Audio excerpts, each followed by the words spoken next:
Bonjour, partant froid, mais très sec néanmoins. Tout de suite la sensation. À 1 km de l'arrivée, Jean-François Bernard était déjà pointé en tête sur le meilleur temps réalisé jusqu'ici par Wilson. Près de 3 minutes d'avance, ça se terminera par 2 minutes 8. Jean-François Bernard, que l'on croyait au bord de l'abandon hier après avoir perdu 23 minutes sur les escalades de la première grande étape alpestre. Jean-François Bernard, occupant la 39e place du classement général, est considéré comme out. Certes, ne peut plus prétendre à la victoire dans le Tour de France, mais réalise un exploit à sa manière, à sa façon, extraordinaire. Jean-François Bernard, qui aujourd'hui nous sidère, nous stupéfie, on peut le dire, Raymond Poulidor, puisqu'il réalise, je le répète, le meilleur temps avec pour l'instant 1 minute 24 secondes d'avance sur Breaking, classé en 2e position, tandis que celui qui a occupé très longtemps la première place, l'Australien Wilson, se contente de la 3e. Il avait pourtant réalisé près de 35 de moyenne. Jean-François Bernard, pour sa part, 36 km 114 sur un parcours dont la première partie était plate, de Grenoble à Sassenage sur 7 km, et puis la montée vers le col des Gins. Nous assisterons tout à l'heure au rappel des pointages, et ensuite l'arrivée à Villard-de-Lans après 38 km, arrivée fixée à 1150 mètres au terme d'une côte longue de 2 km environ. Vicentini maintenant, l'Italien, lui aussi victime de la veille, mais il semble que tous les meurtris du 14 juillet ont décidé de se réhabiliter aujourd'hui, puisque Bernard et même Vicentini, son temps est à considérer. Il occupe une place assez éloignée au classement après avoir flirté de temps à autre avec la première, mais Vicentini finalement continue comme d'autres. Alors que penser, Raymond Poulidor, de ce retour extraordinaire de Jean-François Bernard, alors que, je le répète, on parlait de pubalgie, on parlait d'ennuis rénaux, intestinaux, etc., qui devait mettre un terme momentané à son activité. Oui, bien sûr, je crois que Jean-François Bernard aujourd'hui a réalisé une très grande performance. Maintenant, il faut être prudent, il faut attendre l'arrivée des principaux coureurs, alors que ici, oui, je disais que Jean-François Bernard a réalisé comme l'année dernière dans le Ventoux, lorsqu'il avait fait des écarts énormes. Là, il a devancé Breaking, qui a fait lui également une belle étape contre la montre de plus d'1 minute, alors que Kuhn, une des révélations de ce Tour de France, qui est en train ici sur l'écran de produire son effort dans l'ascension ici vers Villard-de-Lans. C'est un spécialiste contre la montre, mais qui aujourd'hui étant norvégien devait être avantagé sur beaucoup, car je le répète, le temps est risqué, c'est le moins qu'on puisse dire. De Blouson s'impose dans la tribune de l'Eurovision.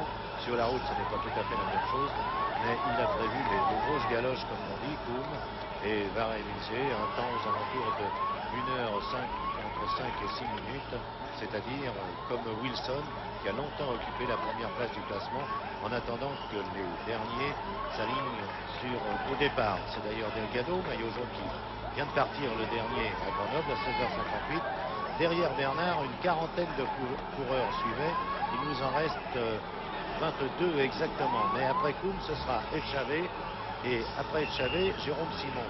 Seulement Jérôme Simon aura un léger handicap, c'est que les 20 derniers, les 20 premiers donc du classement général, partent de 3 en 3 minutes, ce qui éloigne le point de mire par rapport aux autres qui partaient de 2 en 2 minutes.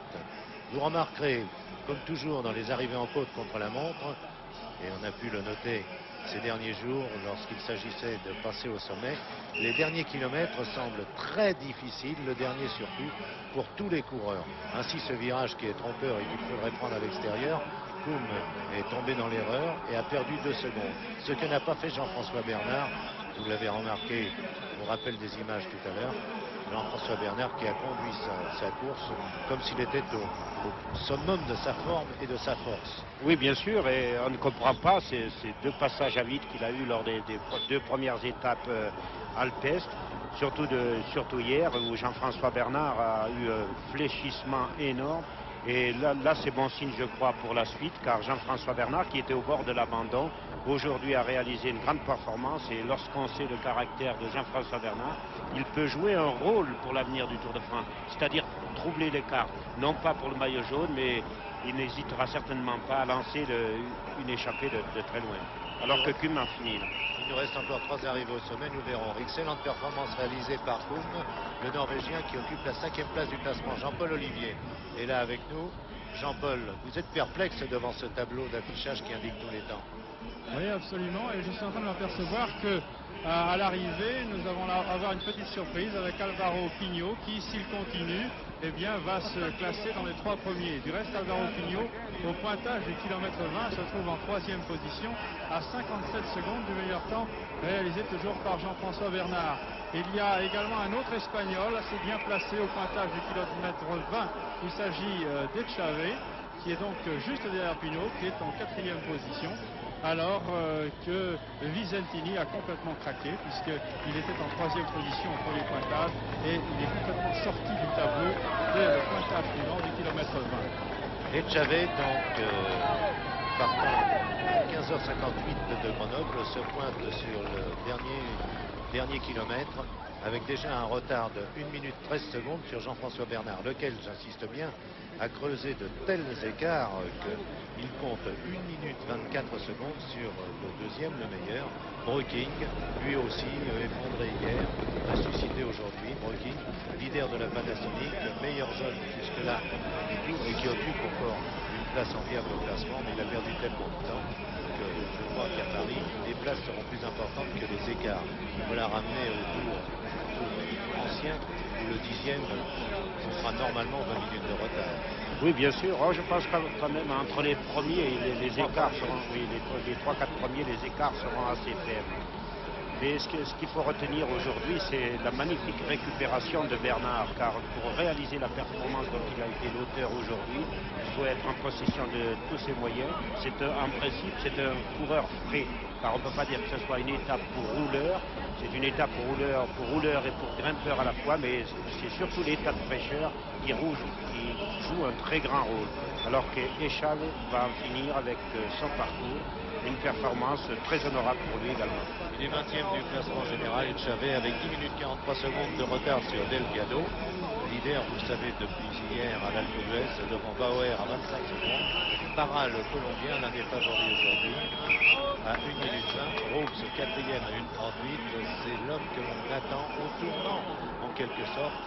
Brooks, ses adversaires surtout, qui pensent qu'il n'est pas capable de remonter aux premières places aujourd'hui par l'intermédiaire de cette course contre la montre disputée en côte. 5e Herrera. Oui. Il est à noter le temps relativement modeste réalisé par Mottet, lequel Mottet réalise 1 minute de plus que Jean-François Bernard au pointage du kilomètre 700.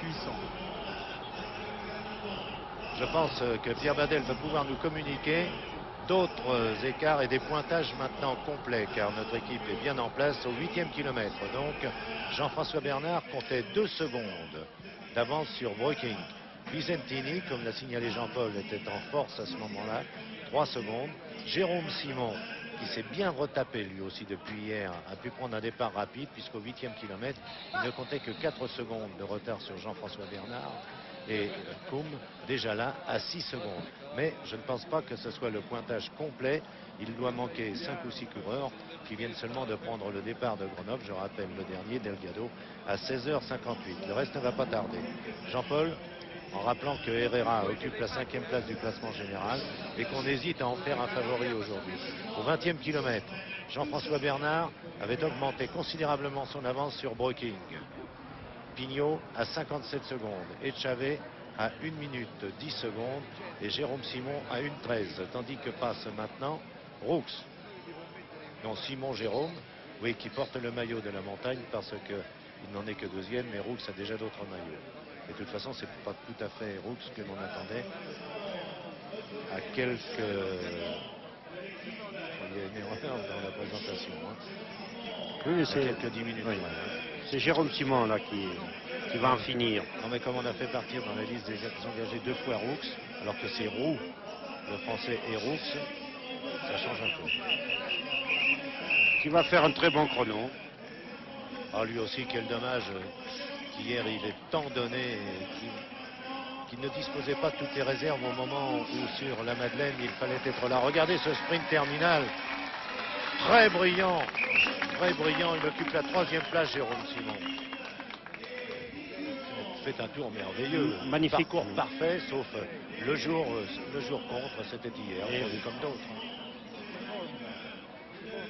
Passage au 30e kilomètre, à la côte.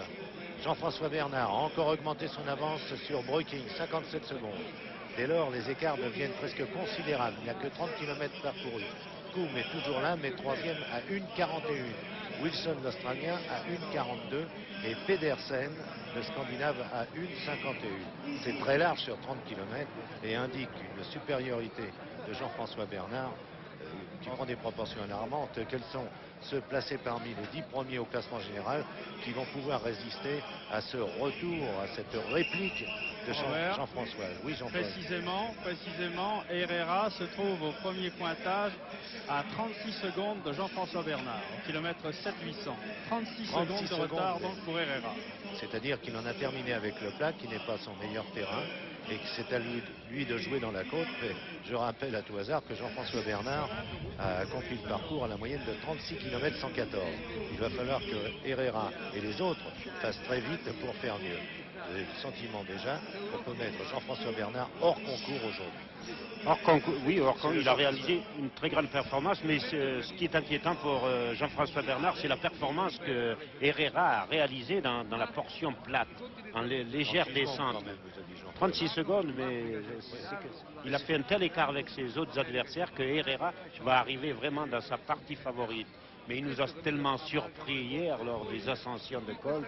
Lui et Parra sont évidemment à considérer jusqu'au bout. Mais Jean-François Bernard, c'est le même que l'on avait sur le Ventoux l'année dernière. Oui, puisque ça s'apparente de course de côte, beaucoup plus difficile évidemment en terminale sur le Ventoux que sur l'ascension vers Villard-de-Lans. Oui, Jean-Paul nous avait annoncé que Pinot avait réalisé un bon chrono dans la première partie. Il a dû faiblir car on attend toujours Pinot. Hein.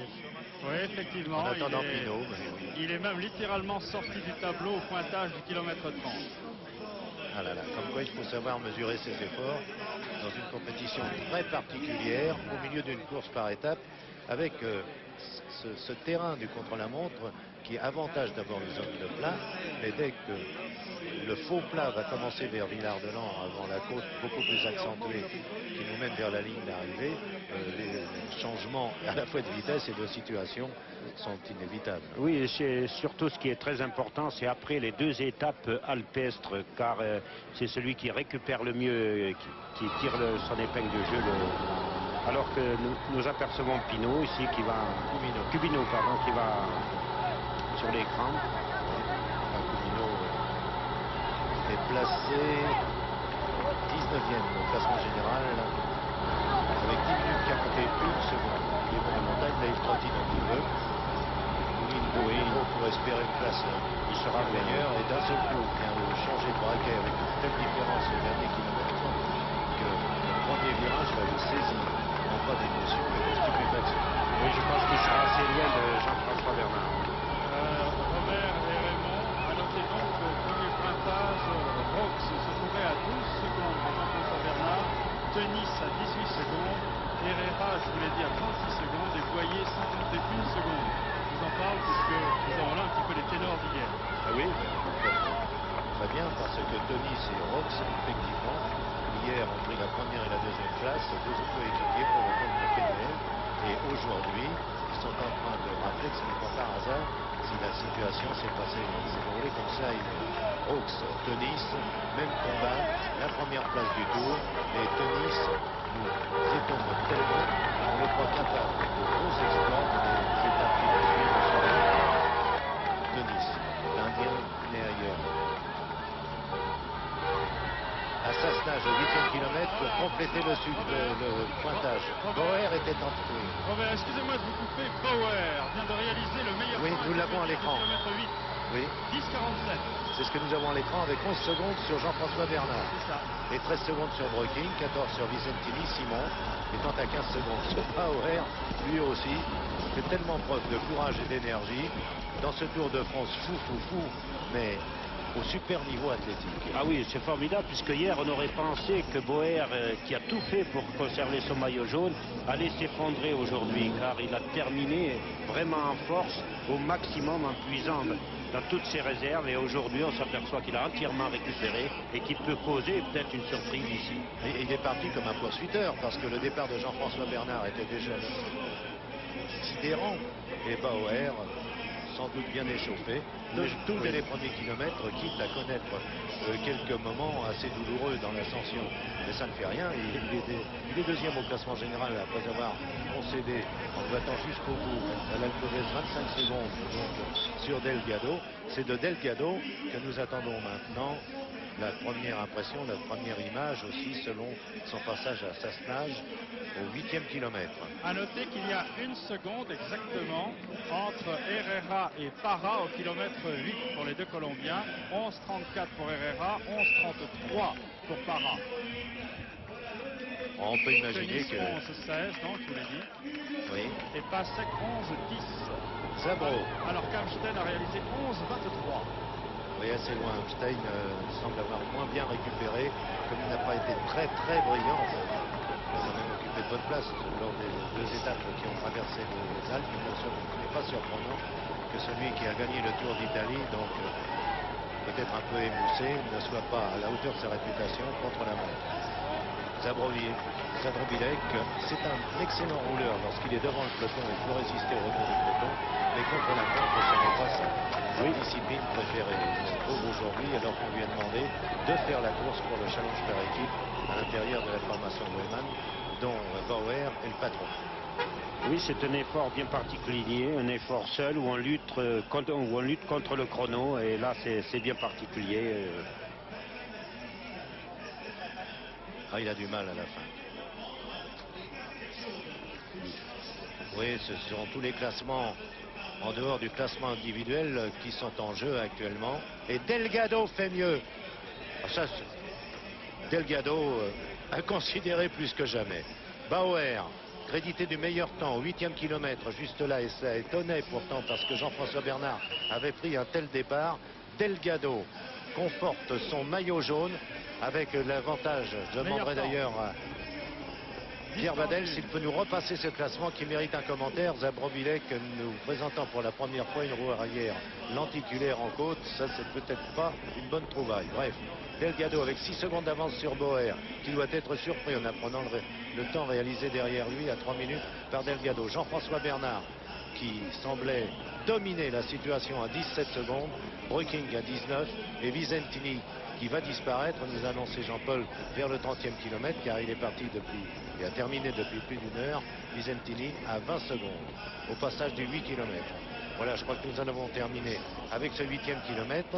On a pu constater que ni Parra, ni Herrera, ni Roux, ni Tenis, ni Winen, ni Boyer, ni Pinsec, ni Amstein, classés dans les 10 premiers au classement général, ne figuraient à ce passage parmi les 5 premiers après 8 km de course, c'est-à-dire après la portion de plat et la déviation que nous empruntions dans le village de Sassenage où la route était difficile, 1 kilomètre qui ne semblait pas s'imposer puisqu'on quittait la route nationale pour la retrouver 1 kilomètre plus loin, mais qui sans aucun doute a obligé les coureurs, Raymond Poulidor, à un deuxième effort, le second souffle. Oui, bien sûr, mais je crois qu'il faut être très prudent dans les passages de cette première portion de parcours, car Herrera et Parra certainement vont produire leurs efforts maximaux dans la montée sur Villard-de-Lans.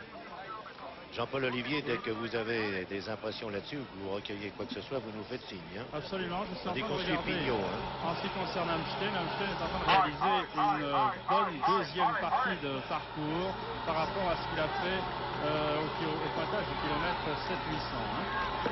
Enfin, bien sûr, il n'en fera pas dans les 5 premiers, je pense. Oh, Pascal. Enfin, en tout cas, ça prouve que la partie montagneuse, j'ose dire, lui convient mieux. Pascal Simon, normalement aussi, ça lui convient bien la montagne, mais il souffre sur ces derniers kilomètres. Je ne sais plus à quel braquet se vouer, à quel développement, chercher la vérité là, tandis que son frère appartenant à Z Peugeot, vous le savez, nous a donné tout à l'heure une image d'un homme terminant en bolide. Eh bien, Pascal, lui, est littéralement, on peut dire planté, il ne nous en voudra pas, et il avait réalisé un bon temps jusque-là, cependant. Oui, il a perdu de précieuses secondes. Là, je pense qu'il avait un braquet trop important. Mais il accuse le coup quand même. C'est très difficile ce dernier kilomètre, il faut faire attention. Ils ont dû reconnaître le parcours néanmoins et s'apercevoir que les virages ne ressemblaient pas en se succédant pourtant. Robert et Raymond, il faut noter quand même Jérôme Simon en 3e position. Ce n'est pas une erreur? Non, vous êtes bien placé pour le voir. Hein. À 2 minutes 2 secondes. Oui. En 4e position, donc Michael Wilson, 2-6. En 5e position, Pedersen, 2-11. Breking étant toujours 2e à 1-24. Et Jean-François Bernard, 1-3-8 pour donc les concurrents qui ont franchi la ligne d'arrivée. Oui, tout ça sur les temps réalisés par Jean-François Bernard. 1-6-40, 15e place pour Pascal Simon. Bon, cela prouve qu'il est dans le coup, qu'il est en forme, qu'il marche bien en ce moment, mais il a eu un tel fléchissement sur le dernier kilomètre qu'il a perdu plus de 30 secondes. Pignot, vainqueur du Tour d'Espagne, animateur hier et brillant grimpeur, qui réalise un bon temps. Il en est à 1-4-0-5, Jean-Paul. Alors, vous pouvez mesurer la différence par Bernard. Dans les parages de l'arrivée, il finit aussi fort qu'il a terminé l'ascension du col de la Madeleine hier. En travaillant pour le compte d'un leader qui avait disparu, c'était Fuerte. Oui, Pinot qui a légèrement faibli, mais qui va réaliser néanmoins un excellent Pour temps. le moment, il est deuxième. Il lui reste 200 mètres à couvrir. Voilà le temps de Breking, exactement. 1-04-32-33. À quelques secondes de Breking, Pignot devrait prendre la 3e place. Il occupe la 16e au classement général à 9 minutes 5 secondes de Pedro Delgado. Et on peut noter des variations, de terrain, puisque Alvaro Pignot, au pointage du kilomètre 20, figurait bien, comme je vous l'ai dit, en 3e position, Oui. et qu'il n'était plus du tout dans les 5 premiers au kilomètre 30, et il revient donc au classement, maintenant au pointage à l'arrivée. Oui, il a dû finir très fort parce que c'est un excellent grimpeur. Voilà donc Pignot, comme prévu, 3e. Jérôme Simon recule d'un rang, mais à 2 minutes 2 secondes. C'est une performance qui mérite d'être soulignée. Wilson, l'Australien, se maintient parmi les 5 premiers. Et après, on retrouve un peu des habitués. Régis Simon est là aussi. Il y a Régis et Pascal qui prend la 15e place. C'est-à-dire que les 3 frères Simon occupent actuellement, sont présents dans les 15 premiers du classement général. Attendre quelques modifications, évidemment. Pasek fait mieux qu'Amstein au kilomètre 20, 37-48 contre 38-16. Et votre temps de base, c'est au kilomètre 20, le voici, Jean-François Bernard. Devant Breking à 41, c'est Alvaro Pignot, Pasek donc en 4e position, ce qui n'est pas mal. Et en 5e position, Etchavé à 1-10. Oui, pour Pinsec, effectivement. Pinsec qui doit maintenant penser à la première place des Français. Ça nous ramène quelques années en arrière. On avait pris d'autres habitudes, mais enfin, il faut s'y faire. Oui, la course hier a été parfaitement régulière. Et c'était le jour, surtout, où il ne fallait pas se trouver en mauvaise condition. C'est relevé du cale-pied gauche, autrement dit. Bien sûr, le passage que nous avons vu au 20e kilomètre, il faut tenir compte que Boer et Delgado n'ont pas été encore, ne sont pas passés. Ils ne sont pas passés, mais Boer nous avait surpris. On pensait, on n'avait pas le temps de le dire, mais que Delgado ne ferait pas mieux. En tout cas, que Boer et Delgado ne feraient sûrement pas mieux que Jean-François Bernard, lequel avait réalisé une super performance. Et ce qui prouve que dans le Tour de France, occuper la première ou la 2e place du Tour surexcite, sublime les coureurs. Encore que Delgado trouve maintenant un terrain beaucoup plus favorable que Bauer lorsqu'il va se présenter sur le plateau du Vercors vers Villard-de-Lans. La performance de Jean-François Bernard est assez remarquable puisque contrairement à Delgado, Boer qui se battent pour le maillot jaune, Jean-François Bernard, après sa terrible défaillance de hier, on n'aurait pas pu penser qu'il aurait levé le pied, mais non, il a voulu prouver qu'il était là, il s'est bien battu. Pour l'instant, il est le meilleur temps, mais il faut attendre. Alors que nous apercevons Roux, qui hier nous a étonné une fois de plus. C'est un remarquable coureur, parfait équipier, mais capable aussi d'actions individuelles qui le portent tout simplement au premier rang dans les ascensions, alors que le coude à coude est déjà lancé entre les grimpeurs. Lui, mine de rien, il est là. Il avait déjà prouvé dans les Tours de France passés et il occupe toujours une bonne place à l'arrivée. Il réalise un très bon Tour de France, un de ses meilleurs d'ailleurs. Oui, mais quel équipier solide. Et je pense que chez Peugeot, ils ne doivent pas regretter, encore moins chez Z, d'avoir engagé ce coureur avec Jérôme Simon, avec Pinsec. C'est sur l'ensemble des équipes la plus solide. Oui, je pense. Française, j'entends. Oui, puisqu'ils se retrouvent pratiquement dans les 10 premiers. Ils sont 3 coureurs pratiquement. C'est une performance d'ensemble remarquable. On aurait pu penser que Denis Roux aurait fait une meilleure performance dans ce contre-la-montre, mais il accuse peut-être la fatigue de ces 2 étapes alpestres. Il sera assez loin de Jean-François Bernard, mais Jean-François Bernard a fait une performance remarquable. Valentin Roux, qui est 15e au classement général, et avec un homme devant lui comme Claverola, qui compte 1 minute 20 sur lui, et derrière lui à 1 minute, il n'a pas une position tellement favorable. Il faudra attaquer dans les Pyrénées sans avoir à gêner pour autant la course de Pinsec ou de Jérôme Simon. Et puis, ne l'oublions pas, le Puy-de-Dôme sera là aussi pour corriger certaines erreurs, remettre quelque chose en place avant le lendemain, l'étape contre la montre. Oui, mais depuis le départ de ce Tour de France, on a sans arrêt vu aux avant-postes l'équipe Z Peugeot, et ils vont certainement continuer à la fin de ce Tour de France de l'animer. Et comme il y a 3 coureurs bien placés, ils ne vont pas manquer de se rapprocher au classement général. Oui, Robert parlait tout à l'heure de la place de premier français. Effectivement, Pinsec pourrait entrer dans les 5 premiers du classement général ce soir. Ah, ça serait une belle satisfaction pour lui, qui disait avec beaucoup de franchise d'ailleurs, bon, je suis dans le coup. Hier à l'arrivée à l'Alpe d'Huez, justement, il a terminé avec Roux, que nous voyons ici, finissant cette course contre la montre. Eh bien, Pinsec avait du mal à rester dans le sillage de Roux. D'ailleurs, Roux l'avait décroché sur les 50 derniers mètres, et Pinsec, très sportivement, disait: je ne vais pas dans un bon jour aujourd'hui. Et pourtant, il occupait une place parmi les 10 premiers. Dès lors, quand il sera dans un bon jour, il peut troubler un peu la fête, mais pour l'instant, ne rêvons pas, les choses sont là bien établies. Et ce que vous nous avez indiqué tout à l'heure, Jean-Paul, à savoir que Delgado et Bauer occupent les 2 premières places dans les classements devant Jean-François Bernard, au passage, cela rétablit aussi la situation bien en place dès que l'on commence à monter. C'est le cas depuis 2 jours. Plus de 4 minutes, c'est beaucoup. Ouais, il a mal terminé à côté de Jean-François Bernard, dont le dernier kilomètre sera sans aucun doute le plus rapide. Ça, je veux bien prendre les paris. Malgré Bauer, Delgado, Froome et les autres. Et une indication quand même sur la bonne forme physique de Delgado, s'il en était encore besoin. Delgado est quand même au kilomètre 700-800 en tête dans la portion plane, alors qu'il est considéré comme quand même un grimpeur. Donc homme particulièrement complet, Pedro Delgado.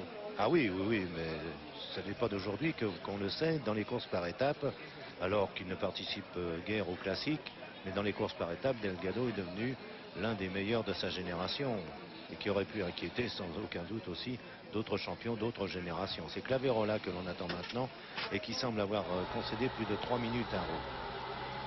Ah oui, nettement plus de 3 minutes. Lui aussi, je pense, sera loin. Hein. Ouais, là, il se pose des problèmes, Claverola. Il est très applaudi puisqu'il est dans le régional. S'est bien battu hier en terminant la première place des Français dans l'étape vérité du moment près de l'Alpe d'Huez. Il a déjà 2 minutes 30 de retard au dernier kilomètre, mais sur Jean-François Bernard. Lui aussi va tenter de se battre pour prendre place à Paris parmi les 10 premiers. Pour l'instant, il est 14e avec un retard de 7,33. Mais c'est jouable pour lui car il n'a que 3 minutes de retard sur le 7e et même le 6e Tony.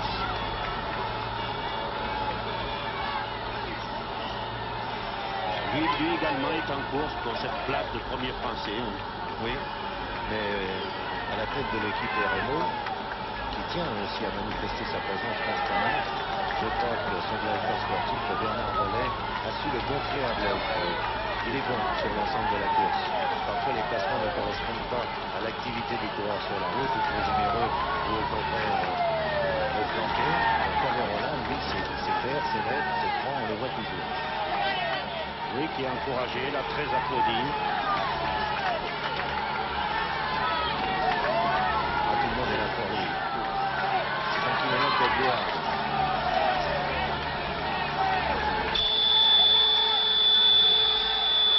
Le public qui s'écarte au dernier moment. Il ne faut pas que le coureur hésite une seconde. Si un spectateur est trop avancé au bord de la route, il est obligé à une manœuvre, et de toute façon, son rythme est déréglé, ne serait-ce que dans la pensée. Oui, dans l'ensemble, le public est très discipliné. Est-ce que vous aviez une chanson, un rythme ou un air en tête lorsque vous escaladiez comme ça pour la cadence? Non, Vraiment, Poulidor, hein, c'est à lui que je m'adresse. oui, l'effort est tellement violent, un effort solitaire de ce genre-là. On pense aller le plus vite possible, bien sûr, et il faut souffrir pratiquement du premier au dernier kilomètre. Oui, mais enfin, un slow peut devenir une valse.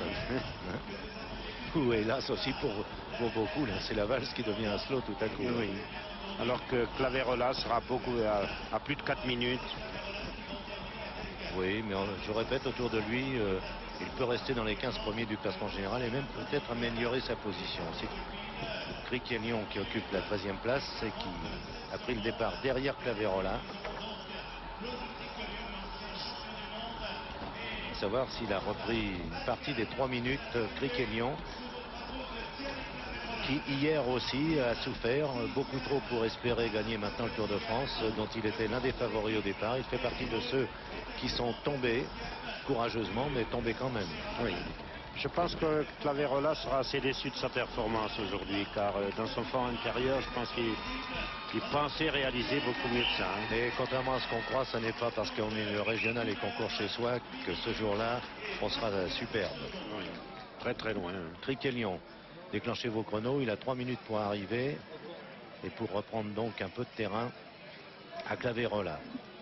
Très encouragé par son directeur sportif, Claudie, l'ancien champion du monde, vainqueur de classique. Parfait coureur, parfait bonhomme aussi dans la vie. Lui aussi réalisera une performance moyenne pour lui. Oui, sur le plat, on n'attend pas mieux, mais avec la côte finale, Criquelion pouvait espérer, enfin croire qu'il allait effectivement réaliser un meilleur chrono.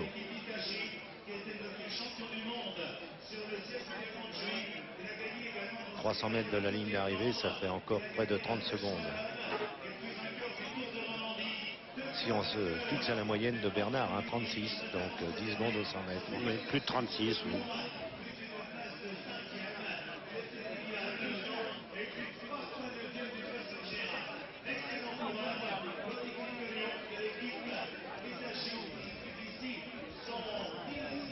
Jean-Paul, des nouvelles des autres leaders maintenant? Non, pour l'instant, le pointage reste le même. C'est-à-dire que Pinsec a réalisé le meilleur temps de ceux qui se trouvent dans les 12 premiers au classement général au pointage du kilomètre 20. Ah, ça compte.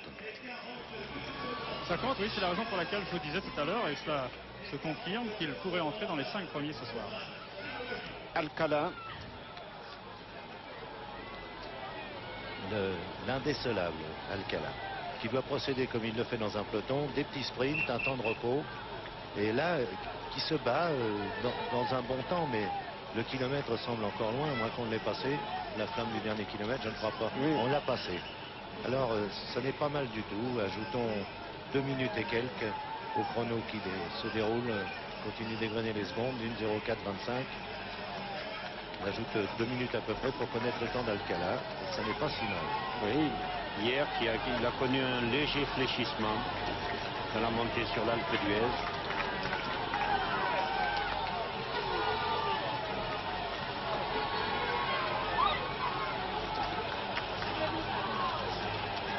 Il n'hésite pas. C'est un des braquets, des développements les plus importants que l'on ait noté à ce passage ici. Qu'il utilise. Le voici porteur de nouvelles lunettes.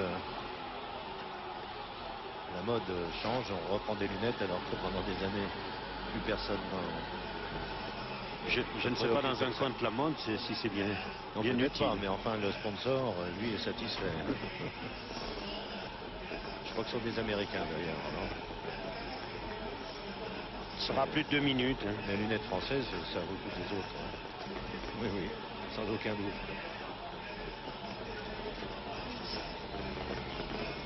Finit bien, il a une facilité du buste, c'est la souplesse. Il prend même le grand plateau pour Sarras, finir. oui, oui.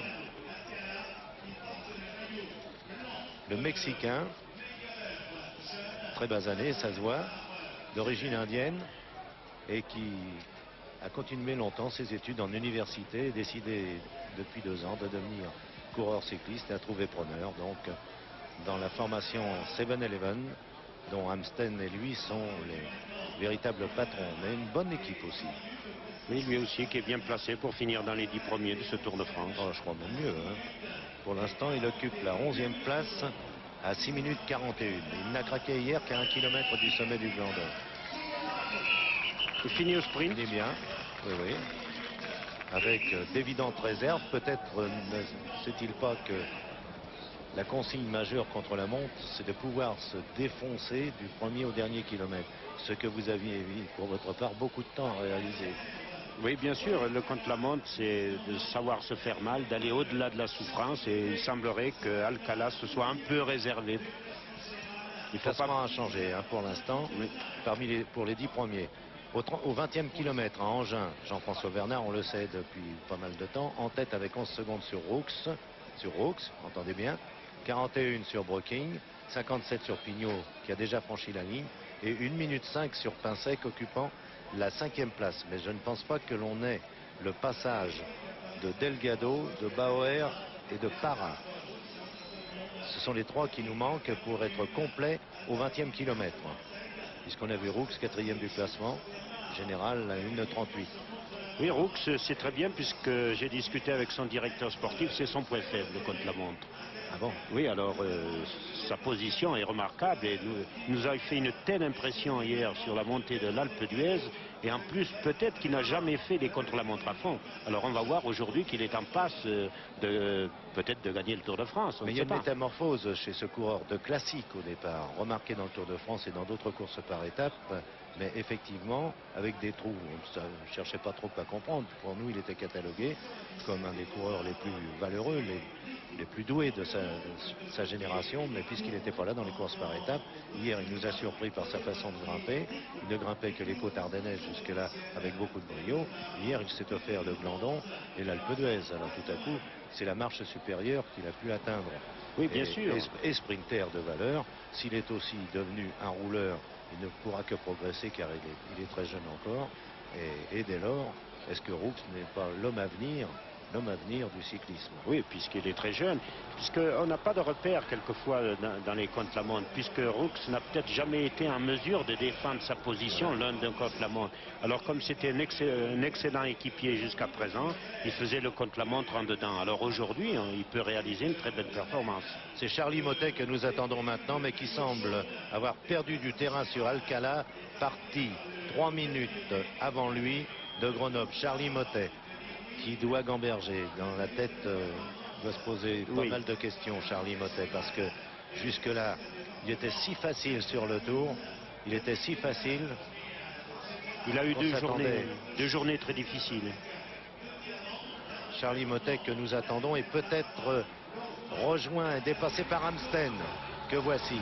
Eh oui, Amsten de l'équipe Eleven. Pas pointé parmi les 5 premiers lors des passages précédents. Une 3,25, il sera à 1,5, 1,6 de Bernard. Et c'est cher. Voilà, 1 kilomètre encore à faire. Jean-Paul. Oui, Jean-Paul. Oui, il faut noter au pointage du kilomètre 20 que, en ce qui concerne les premiers du classement général, ceux qui ont réalisé ici le meilleur temps arrivent en tête donc Roux. En deuxième position se trouvent ex-aequo, Pinsec et Tennis, tous les deux deuxièmes. Et ensuite, donc, un petit peu plus loin, il y a Amstein, il y a Boyer et ensuite Herrera. Donc je vous parle ici de ceux qui occupent les premières places au classement général. Et il nous manque bien sûr au kilomètre 20 le pointage de Parra, de Bauer et de Delgado. Les 3 qui nous manquent. Amstein avec un an en trop, Andy Amstein, vainqueur du Tour d'Italie donc, et à mon avis il y a laissé beaucoup de force. Il va perdre 3 minutes sur Jean-François Bernard. Il était 10e du classement général, déçu hier soir de n'avoir pas participé à la lutte pour la première place, mais c'est plus grave pour Mottet que Amstein a rejoint, car je ne crois pas que Mottet ait pu échapper à nos caméras, et Mottet était parti 3 minutes avant lui. Donc sale journée pour Mottet. Et Pierre Badel me signale qu'on ne voit pas Mottet du tout. Non, c'est bien Amstein et pas Charly Mottet. Confirmation donc de ce qu'il a connu hier. Charly Mottet a traversé les Alpes dans la peine, dans la douleur, dans la grimace, encore qu'elle ne soit guère apparente chez lui. Oui, Amstel, c'est peut-être trompeur, c'est son style, mais il ne semble pas forcé. Là. On dirait Oui. que oui. Ils ne sont pas formés non plus à l'école du contre-la-montre. Oui. Jean-Paul. J'ai le docteur Gérard Nicolet à mes côtés. Alors je voudrais quand même lui poser la question. Bernard, hier, comme on dit, était mourant, entre guillemets. Aujourd'hui, il ressuscite. Alors comment expliquez-vous de telles choses? Eh bien, on sait que le sportif de haut niveau est un être très fragile. Quand il est en état de méforme, s'il a un certain nombre de signes qui ne vont pas, il amplifie tous ces signes. Auparavant, il y a quelques jours, il était très mal parce qu'il avait mal au ventre, une inflammation. Il a amplifié ses signes, il était en état de méforme complète. Et puis dès qu'on a pu, par des examens, mettre en évidence une infection urinaire, il s'est senti rassuré. Les effets du traitement conjugué expliquent qu'aujourd'hui, il se sent à nouveau très bien. Il a à nouveau les sensations qui avaient disparu depuis le Tour d'Italie et il est capable de faire une performance aujourd'hui. Et voici que l'on aperçoit Gérard Nicolet sur la performance de Bernard. Et nous découvrons un pain sec très nerveux alors que Amstel franchit la ligne d'arrivée. Un pain sec très nerveux qui lui aussi, semble-t-il, a rejoint Charlie Mottet. Parti 6 minutes devant lui. Ronan Pinsec. Hargneux. Ah oui, il en veut. Battant là, ça se voit. Il arrache des développements alors qu'il appartient aux petites cylindrées. Là, réduit un petit peu. Là, c'est l'endroit le plus difficile. Le plus Oui, difficile. Oui. Et il relance bien. Ah oui, très bon temps. Oui, un spectateur, c'est fou quand même qu'on traverse la route comme ça devant un coureur, lequel doit ou freiner, lui il fonce. Hein. Tant pis si quelqu'un freine, mais on ne pourra pas le lui reprocher. On sait que joue une place importante sur le Tour de France. Là. Son temps à 500 mètres environ de la ligne sera excellent par rapport à celui qui occupe toujours la première place, Jean-François Bernard. Ronan Pinsec, un homme à part dans le...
Charlie n'en peut plus. Là.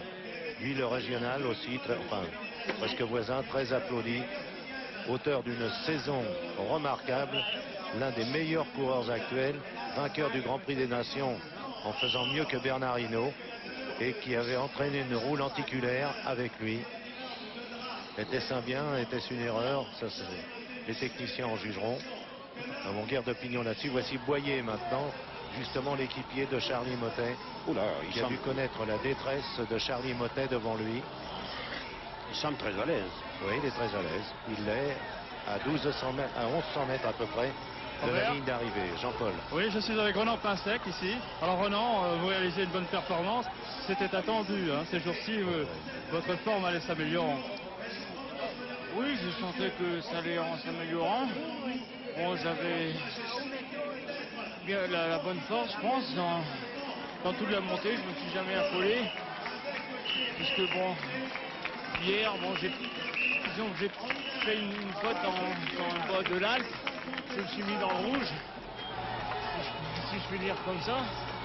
Et bon, ben aujourd'hui, j'ai voulu jouer vraiment la régularité, ne pas vraiment mettre tous mes moyens pour essayer de terminer fort.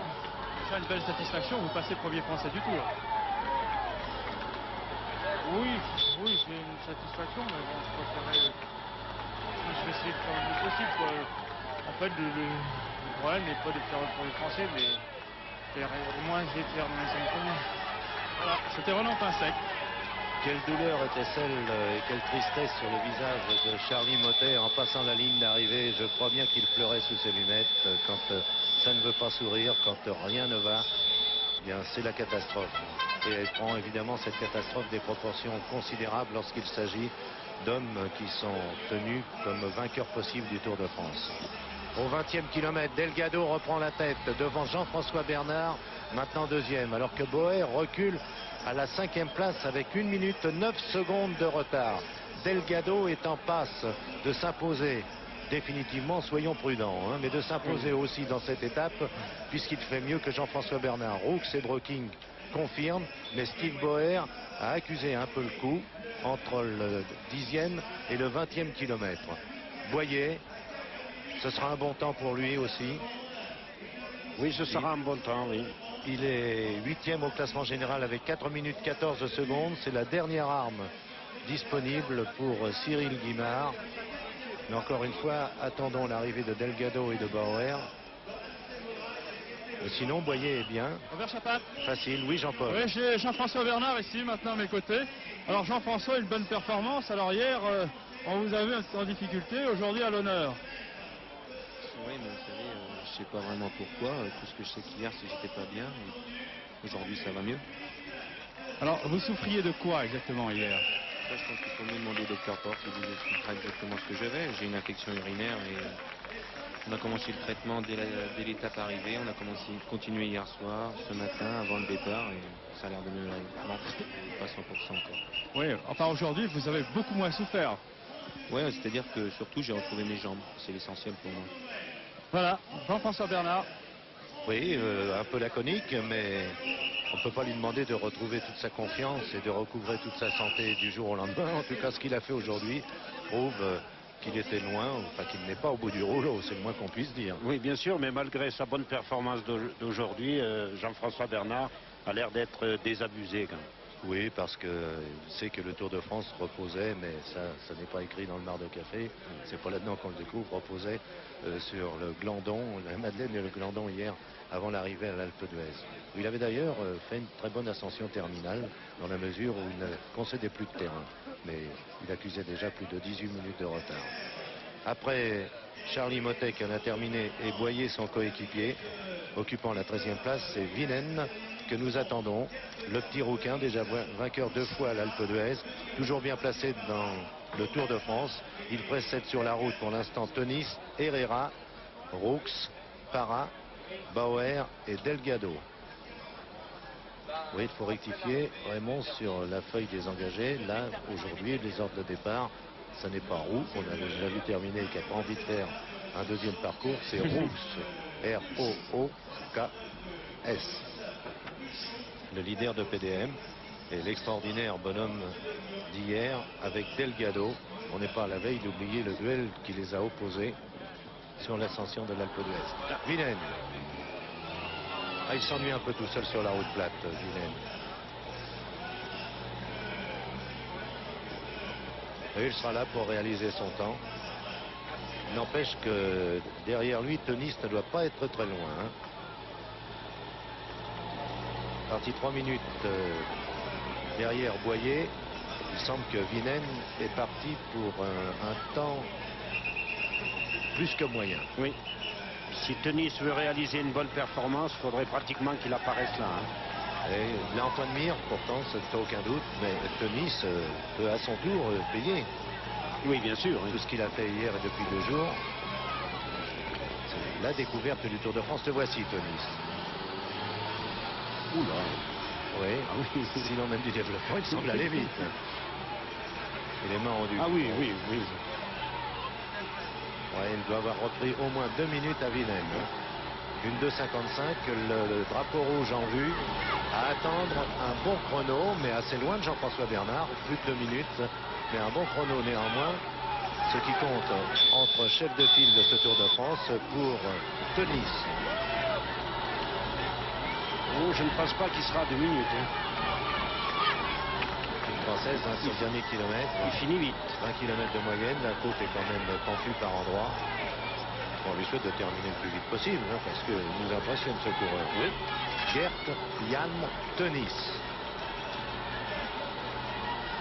Que toutes les femmes regardent au départ le matin, parce qu'il présente un visage tellement particulier, plein de charme, plein de séduction, plein de mystère. La petite boucle d'oreille, et puis ses yeux extraordinaires. Et sur le vélo, ce qui nous intéresse, nous, C'est son efficacité. particulièrement, c'est l'efficacité. Non, parce que... Non, ne vous méprenez pas. Mais comme dirait l'autre, quand même, Dieu qu'il est beau. Il termine très fort, toujours.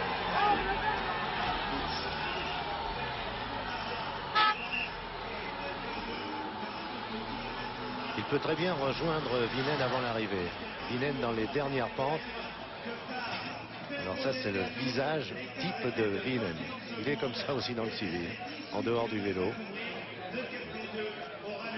À 30 km, notre dernier pointage, puisque la course est longue de 38 km. Jean-François Bernard en première position, devant Roux à 31 secondes, Breking à 57, Pignot à 1,31, Pinsec à 1,37.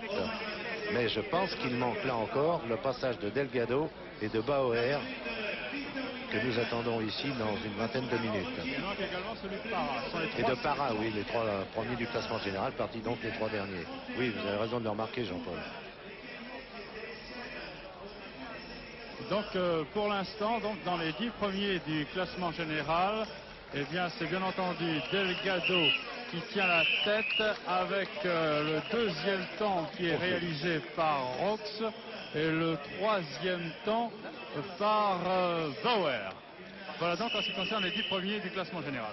Vinen en a terminé dans un temps moyen pour lui. Teunisse, Oui. comme prévu, à plus de 2 minutes quand même, mais sur Jean-François Bernard. J'ai le sentiment qu'il n'a pas su se donner au départ, Teunisse, car il ne figure dans aucun des classements et il termine très fort et très rapidement. Oui, je pense qu'il a calculé son effort pour la fin, et, puisqu'il nous a fait une telle impression. Et Il est jeune, il s'inscrit au 9e rang du classement de l'étape, à 2 minutes 21 de Bernard. Jérôme Simon, il est utile de revenir sur lui, 4e à 2 minutes 2. Et seulement donc à 38 secondes de Breking.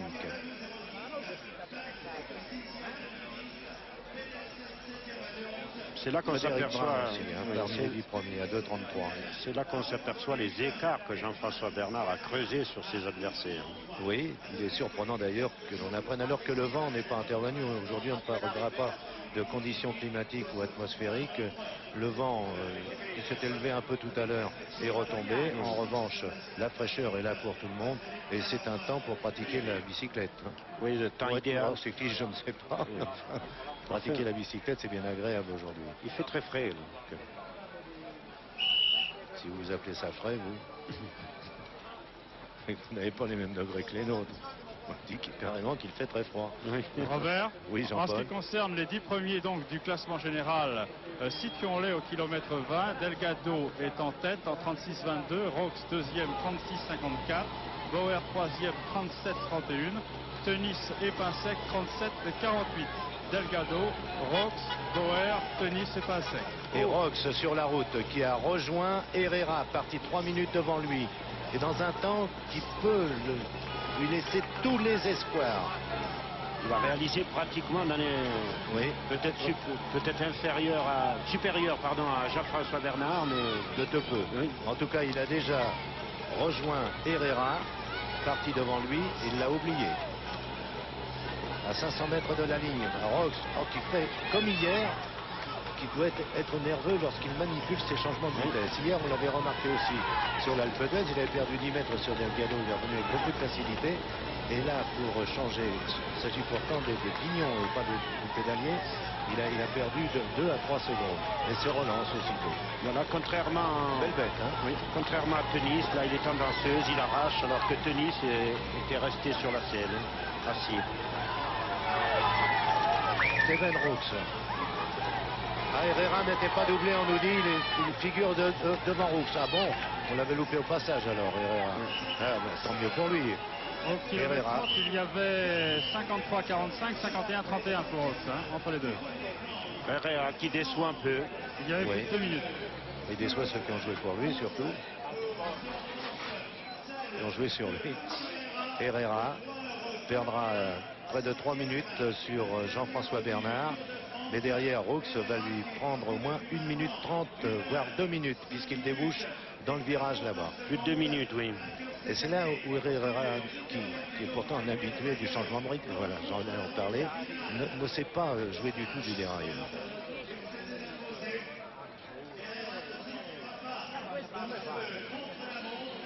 Alors déception pour les supporters colombiens, bien qu'il réalise un bon temps, mais c'était sur un terrain extrêmement favorable pour lui.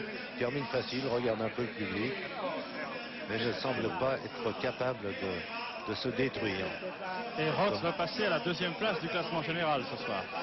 Rooks qui occupait donc la 4e.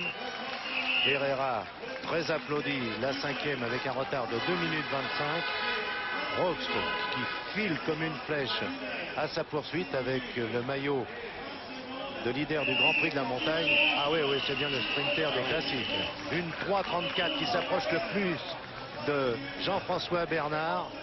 3 heures après l'arrivée de Jean-François. Le premier qui l'inquiète ou qui se rapproche de lui donc. Et Rooks prend la 2e place de l'étape. Et peut-être, comme nous l'indiquait Jean-Paul, la 2e place du classement général. Parra, Bauer, Delgado sont attendus maintenant dans cet ordre.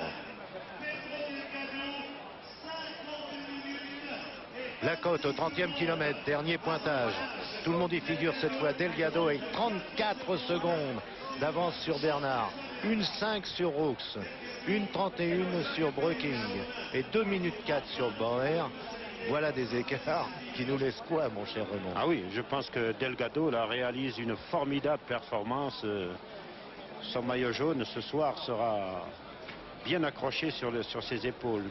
Mais ce qui est à craindre pour certains coureurs, c'est l'élimination. Avec une telle performance, certains coureurs risquent de rentrer à la maison. Oui, ça c'est une deuxième partie du feuilleton quotidien du Tour de France. Il y a la course de ceux qui sont là pour gagner, puis celle de ceux qui sont là pour suivre et celle de ceux qui sont là pour ne plus pouvoir suivre. Aujourd'hui, il n'est pas question de reconstituer ce qu'on appelle le dernier métro. C'est du quant à soi, contre la montre parfait. Et évidemment, les faiblards, j'aime pas tellement employer ce mot-là d'ailleurs, mais les affaiblis en tout cas, ne peuvent pas tenir le coup. Delgado qui risque peut-être d'apercevoir Bauer, puisque je pense que Bauer a dû faiblir sur la fin. Oui, alors 3 minutes d'écart. Parra sera lui aussi parmi les victimes du jour. On ne le voit pas, on ne l'a pas repris en cours de route à 1 km 100 ou 200 de l'arrivée, comme nous prenions le pli de le faire. Rooks, 25 secondes. On peut dire seulement sur Jean-François Bernard, qui doit attendre dans une certaine inquiétude aussi l'arrivée de Delgado et de Bauer, car les 10 derniers kilomètres, Jean-François Bernard les a accomplis très rapidement. Il n'est pas interdit pour lui de penser, parce que l'espoir fait vivre, que Bauer et Delgado ont quelque peu couiné là. En tout cas, Parra, ça paraît évident. Oui. Ne va pas s'être maintenant le rival de Pedro Delgado pour ce Tour de France. On parlait des coureurs colombiens. Il ne faut pas oublier que Rooks... Jean-Paul, nous sommes sans pointage maintenant à partir du 30e kilomètre. Vous ne l'ignorez pas. Je crois que vous les avez eus tous. Oui, oui, nous les avons donnés. Là. Vous les confirmez, s'il vous plaît, oui, en attendant l'arrivée de Parra? Vous les avez donnés tout à l'heure. Si Pierre Vanel veut bien nous les repasser, mais c'est exactement ce que vous aviez donné tout à l'heure. Ok, alors. Aucun problème. Je pense donc que nous aurions au classement général, premier Delgado, bien sûr, deuxième Rooks et en troisième position Bauer. Enfin, cela reste bien sûr à confirmer. Il faut que ces hommes passent la ligne d'arrivée en ce qui concerne Bauer en tout cas. Oui, Rooks a fait le vide derrière, là on n'aperçoit personne. Parra n'a sans doute aucune chance aujourd'hui d'apercevoir Rooks. Même lorsque les lignes droites étaient longues ou au lacet au-dessus, au lacet du dessus, sur la montée vers Villard-de-Lans. Sans autres éléments d'information pour l'instant, on s'en tient donc à ce dernier pointage. Delgado en tête devant Jean-François Bernard et Roux. Delgado, Jean-François Bernard, Roux, voici justement rappelé par Pierre Vadel ce classement avec Microtel Saint-Léonard et Hewlett Packard. Oui. Bah Je ouais. pense que maintenant Delgado, il serait étonnant qu'il faiblisse sur la fin de parcours, Oui. puisqu'il y a pratiquement que le dernier kilomètre. Il a le maillot jaune et alors curieusement une délégation mais importante, une véritable colonie espagnole s'est manifestée tout au long de ce parcours au bord de la route. Et je crois savoir qu'on commence à organiser les trains et les avions spéciaux pour venir encourager Delgado. Para. Ah, Oui. il est à plus de 3 minutes de Roux, lui. Troisième à 1 minute 20 au classement général. Si brillant avant-hier lors de sa victoire et hier promis à une autre victoire contre Roux quand même. Un incident de circulation l'a empêché de continuer sur son démarrage et Para se bat sans arrêt. Alors que maintenant Bauer, qui a retrouvé le maillot de sa marque, ne doit pas se trouver très loin de Para. La flamme rouge est passée. Bauer va sauver une place parmi les 3 premiers, mais Roux se rapproche avec tellement de menaces qu'il faudra seulement s'appeler Delgado pour faire mieux. Bauer à 1 km de la ligne d'arrivée. Bien classé parmi les 5 premiers sur tous les pointages. Et le maillot jaune, Delgado, lui aussi, c'est le 3e que nous repérons avec une roue lenticulaire. Ce qui n'a pas réussi aux 2 premiers, dont Charlie Motet encore. Je pense qu'on doit lier la contre-performance de Charlie à ce fait. Para termine en 1:05:47 quand même. Hein. Ça le place à la 13e place. Bauer. Dans son style tout à fait habituel, Bauer, il arrache. Il lui reste 7 secondes alors qu'il a passé la flamme rouge. Mais ça va faire 2 minutes sur Jean-François Bernard, qui conserve pour l'instant la première place. Notons-le bien. Hein. C'est pourquoi je vous disais, j'insistais sur ce fait que Jean-François Bernard avait terminé très rapidement. Mais je pense qu'il sera battu nettement par Delgado. Oui, Delgado, le voici là. Il a 3 minutes pour faire son dernier kilomètre. Il est à 500 mètres de la ligne d'arrivée. Il est en passe de l'emporter à plus d'1 minute 30 sur Jean-François Bernard. À 800 mètres. Qui devrait au moins conserver la 2e place. Bauer, Delgado, la menace est derrière. Pedro la menace. Bauer qui a très bien terminé. Quelle vitesse Delgado roule-t-il maintenant? Ah oui, ça n'est plus un faux place, c'est la pente vraiment. Pente à 4 ou 5%. Ici sur le passage relativement le plus facile, mais il roule, c'est impressionnant. Bauer, sur la dernière partie du parcours, 1:04:9, il s'en sort bien encore contre Bernard, qui avait précédé sur certains classements. Il n'a pas envie de perdre le Tour de France, malgré Delgado. Je crois s'en mettre environ de la ligne et Delgado est déjà sur la côte d'arrivée. Terrible cette performance. Il sait se replacer dans les ports sans perdre de temps alors qu'il souffrait par la position danseuse. Il s'est rassis brutalement sur la selle mais n'a pas été gêné pour autant. Bauer termine vite et Delgado pendant ce temps-là change de vitesse. Il est venu repérer aussi sans aucun doute la ligne d'arrivée. Il est là tout près. Sur la ligne, à moins de 50 mètres maintenant, Bauer qui débouche et termine au sprint, en bon sprinter qu'il sait être aussi.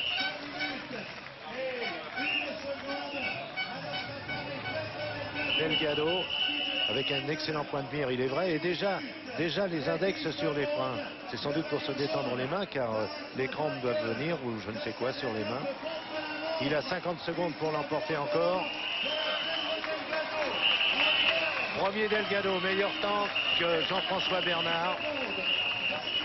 44 secondes d'écart à l'avantage de Pedro Delgado sur Jean-François Bernard, pourtant complètement retrouvé aujourd'hui, ce qu'il expliquait à Jean-Paul Olivier tout à l'heure. Mais Pedro Delgado déchaîné dominant depuis 3 jours et peut-être même avant, imposant sa présence dans le Tour de France à tous les leaders. Oui, Alors le classement général maintenant, donc Delgado en tête. oui. 48,07,35. Deuxième du classement général, Rox. Oui, c'est bon. En troisième position, nous avons Steve Bauer. Ce que je confirmais, ce que je vous disais tout à l'heure. Donc troisième, Steve Bauer. En quatrième position, Parra. En cinquième position, le Colombien Lucho Herrera. En sixième position, Tenis. En septième position, Éric Boyer. En huitième position, Pinsec, c'est-à-dire que les deux Français se suivent. En neuvième position, nous avons l'Américain Andy Hamstin. Et en dixième position, nous avons donc le Mexicain Raúl Alcala. Voilà donc tout de suite les 10 premiers du classement général. Bravo Jean-Paul. Le Pedro Delgado qui exprime là toute sa force, toute sa puissance, toute la sûreté de soi. Un virage qu'il a su aller prendre au large pour aller couper un peu plus loin. C'était 2 secondes regagnées encore sur Jean-François Bernard, dont la fin de course a été impeccable, j'insiste bien. C'est la satisfaction française aujourd'hui et de savoir que Ronan Pinsec reste dans le coup, que malheureusement Charlie Mottet, je crois, aujourd'hui a perdu toutes ses chances d'accès au podium. Elles étaient déjà compromises hier. Un podium qui semble réserver ses premières places. Mais il y a les Pyrénées, le Puy-de-Dôme et du contre-la-montre encore. On a appris dans ce Tour de France qu'il ne fallait pas se risquer à engager l'avenir. Pour l'instant, les 3 premiers, que ce soit Delgado, Roux, Bauer et Broking, en fait 4, vous me direz, semblent les plus assurés d'avoir une place. Oui, bien sûr, on ne peut pas dire que Delgado a pris la mesure de ses adversaires d'une façon définitive aujourd'hui, mais il a fait un grand pas vers la victoire. Il ne faut pas quand même lui demander de faire beaucoup mieux. Hein. Oui, c'est pas possible. On a retrouvé Broking, comme on a retrouvé Jean-François Bernard. Broking, lui, avait la chance d'avoir perdu moins de temps hier, mais il ne joue plus, à mon avis, une place au podium. Mais Jean-François Bernard, peut-être comme vous le remarquiez tout à l'heure, Raymond, le trouble fait. Oui, bien sûr, puisque Jean-François Bernard, maintenant, va jouer son va-tout. Il ne va pas hésiter d'attaquer de loin. Mais si on devait tirer une conclusion aujourd'hui, Herrera, ça lui sera très difficile maintenant de refaire son retard, car aujourd'hui, sur un terrain qui lui était assez favorable, il a déboursé énormément de temps par rapport à Herrera, par rapport à Delgado, et je crois qu'il lui sera très difficile de refaire notamment ce retard, car n'oublions pas, il reste encore une étape contre-la-montre individuelle. Voilà une bien belle étape en tout cas, Jean-Paul. Et ben, je vais vous rappeler quand même les 5 premiers donc, du classement. Premier, Delgado. En deuxième position, Jean-François Bernard à 44 secondes. En troisième position, le Hollandais Steven Roux qui passe deuxième du classement général à 1 minute 9 secondes. Quatrième, le Hollandais Eric Breking à 2 minutes 8. Et cinquième, Alvaro Pino à 2 minutes 32 secondes. Je vous ai donc donné les 3 premiers du classement général. En ce qui concerne les Français, eh bien, Éric Boyer, juste devant Ronan Pinsec, les 2 hommes se suivent en général. Et Brun, bien placé aussi à l'étape, il fallait le souligner. Alors demain, préparons-nous à l'étape la plus longue du Tour de France qui va nous conduire de Villard-de-Lans à Blagnac, à côté de Toulouse. Bon, personne ne la fera à bicyclette. Les suiveurs en voiture, les coureurs et quelques journalistes en avion. Nous vous retrouverons donc demain après-midi. Ah, il ne faut pas conclure. Nous allons pouvoir apercevoir la remise des maillots. Je pensais qu'il fallait en terminer. En tout cas, je vous finis nos prévisions de demain. Nous atterrirons vers 11h30 à Toulouse.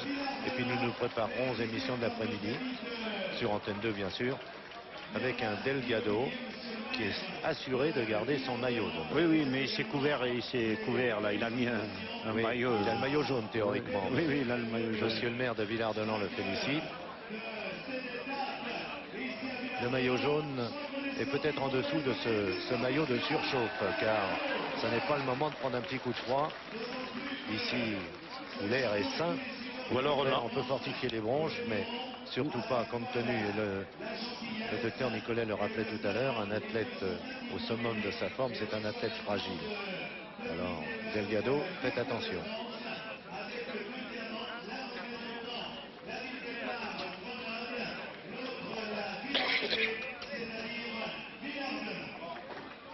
Delgado qui a déjà pris la course en main depuis 2-3 jours. On s'est aperçu qu'il avait contrôlé, il avait pris ses responsabilités, il était sûr de lui. Mais il a surtout laissé faire lors des premières étapes les grosses équipes, les grosses armées comme l'on dit, les Panasonic, les Super Confex, voire les PDM, qui se disputaient les victoires d'étape avec des fins de course à 50 à l'heure. Mais Delgado ne se laissait jamais piéger ou dans les bordures ou dans les éventails. Il était là en 30e position à observer le tout et déléguant au besoin un ou deux équipiers pour surveiller les opérations. Aujourd'hui, Delgado, on peut dire que c'était une grosse cylindrée, hein, alors qu'il va recevoir une petite cylindrée en récompense de sa victoire. Hein. Oh oui, mais il ne va pas rien négliger. Hein. Jean-Paul Olivier. Oui. Jean-Paul, vous êtes là?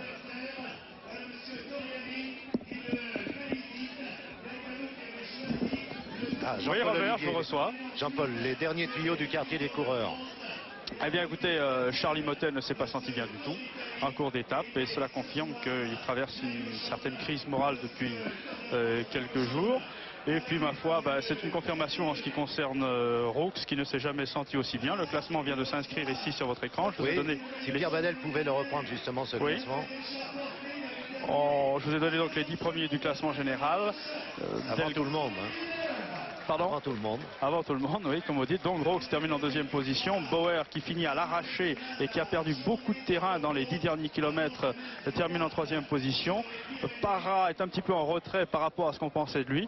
Mais il faut noter que Herrera maintenant est en cinquième position au classement général. Sixième donc Tenis qui est un peu fléchi par rapport à son classement général d'hier. Donc premier Delgado, deuxième Roux, troisième Bauer, quatrième Parra, cinquième Herrera et sixième Tenis. Oui, mais avec des écarts qui commencent à devenir impressionnants. 2,47 à 7 minutes. 7 minutes pour Tenis. Le sixième à 7 minutes. Bien. Nous sommes bien partis sur ce Tour de France. Encore 9 jours de course. Et je crois que nous n'allons pas regretter d'être aussi fidèles devant l'écran d'Antenne 2 la semaine prochaine. Merci de votre attention. Jean-Paul Olivier, Pierre Badel, Raymond Poulidor, Robert Chapat et toute l'équipe qui travaille avec nous sur ce direct du Tour de France vous remercie.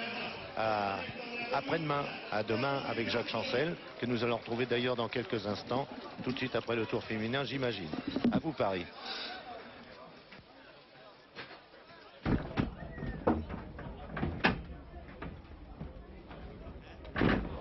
D'accord. J'essaie de me remettre. Après, parce que là on va commencer l'émission. Hein. Marcel. C'est sûrement celui que nous accueillons sur le podium. Il a confirmé ses bonnes dispositions. On applaudit le maillot jaune, mais on applaudit celui qui a le maillot blanc poids rouge, l'Hollandais Steven Roux. Steven Roux, maillot blanc poids rouge, de meilleur grimpeur de ce Tour de France. On pensait que la menace pour Delgado serait sûrement colombienne. Il est possible que cette menace soit hollandaise avec Steven Roux qui termine à la 3e place cette étape contre la montre. Bravo au corps hollandais de l'équipe PDM Steven Roux, maillot blanc poids rouge de meilleur grimpeur, maillot café de Colombie. Quelqu'un nous aurait dit. Le département des Hauts-de-Seine patronne le maillot de la performance, c'est-à-dire sur l'analyse des différents classements. Et la performance, eh bien ce maillot est remis donc à Steven Roux, qui l'a porté hier au premier loge dans l'étape de l'Alpe d'Huez, où il se fait jeu égal avec Delgado. Nous retrouvons d'ailleurs les deux points à nouveau sur le podium aujourd'hui. Vainqueur hier de l'étape de l'Alpe d'Huez. Faut le faire passer dessous, hein. Vas-y, passe-le moins dessous. Maillot de la performance, patronné par le département des Hauts-de-Seine. Bravo, Steven Roux. Oui. Oui, très bien, je t'entends très bien. Bon alors, nous aurons comme invité à ma droite Richard Marillier, j'attends Delgado, j'attends Jean-François Bernard, les mascottes et Alain Ducardonnel Toubib. Il est prévenu Alain, hein? Voilà une étape contre la montre J'espère qu'on lui a dit. qui a répondu à l'attente de chacun. Et je crois, même si Delgado s'impose... Oui, est-ce qu'on t'a donné un magnéto au moment où je serai avec Jean-François? Avec Jean-François. Hein? Oui, lorsque je te dirai Jean-François Bernard, je dirais je vais vous montrer quelque chose. C'était hier soir. Hein? C'est Alain Vernon qui a fait ça, c'est Montel, c'est Chef. Enfin, je demanderai. Et d'autre part, Pierre, tu as des éléments pour aujourd'hui? Et qui finalement réagit très vite sur les 38 km de ce contre-la-montre. Grâce à la performance de Steven Rooks, il est probable que l'équipe TDM consolide ses tu me l'enverras ou tu peux me dire que je voudrais vous montrer un petit cliché. Casquette jaune, patronnée par l'équipe TDM. Non, avant. Des casquettes jaunes Ryobi, Rooks. Oui, Jean-François, je le prends avant, oui. Oui, d'accord, avant. Mais il arrive avant. Que la formation hollandaise repartira après-demain avec les casquettes jaunes du Challenge international par équipe, patronné par Ryobi, outillage électroportatif, outil pour le jardin. Ah oui. Voilà, bien nous allons tout quitter puisque la cérémonie protocolaire est maintenant terminée. Nous vous donnons rendez-vous à Villars de Lans-Centre pour les Jeux du Tour de France 1988 que je vais avoir le plaisir de vous présenter ce soir sur la plus grande discothèque du monde. Louis Beson et les Jeux France Inter. Yann Egan vous fera danser à partir de 22h en notre organisation réglementaire. Vous m'entendez? Mesdemoiselles, messieurs, nous vous souhaitons une très agréable soirée et la meilleure façon de se dire au revoir, c'est de le faire en musique avec un programme signé par les AGEP. Mesdames, Mesdemoiselles, Messieurs, bonsoir et à très bientôt. Delgado.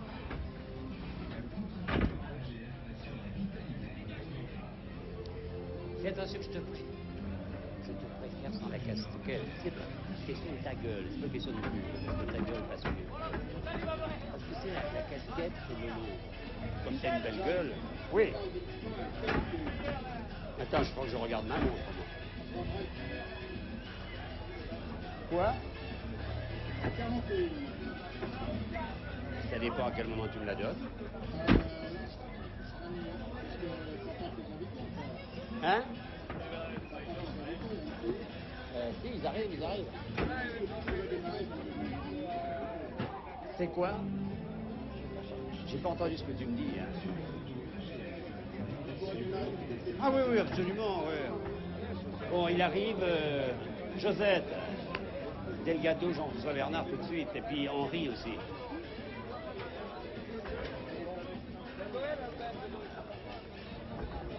Oh.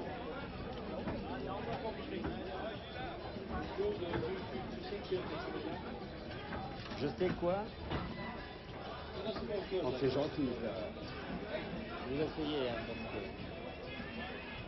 Et on verra s'il y a du monde qui arrive. Ouais, t'en veux? T'en veux, toi?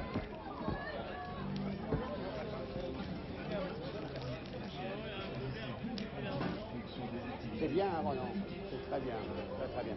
Comment on va mettre là-bas? Non, poussez-vous, s'il vous plaît, par là. Vers les derrière, Roland. Là. On attend Delgado et... Si? Vous voulez un peu de chocolat? Et toi, Henri? Si vous en voulez, moi je vous le laisse. Hein.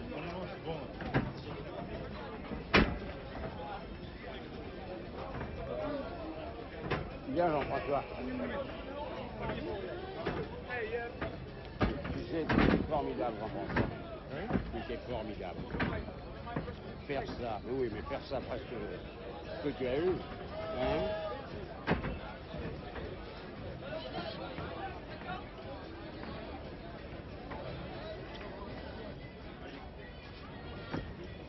Je vais le faire, mais quand je parlerai, je vous verrai. Ok?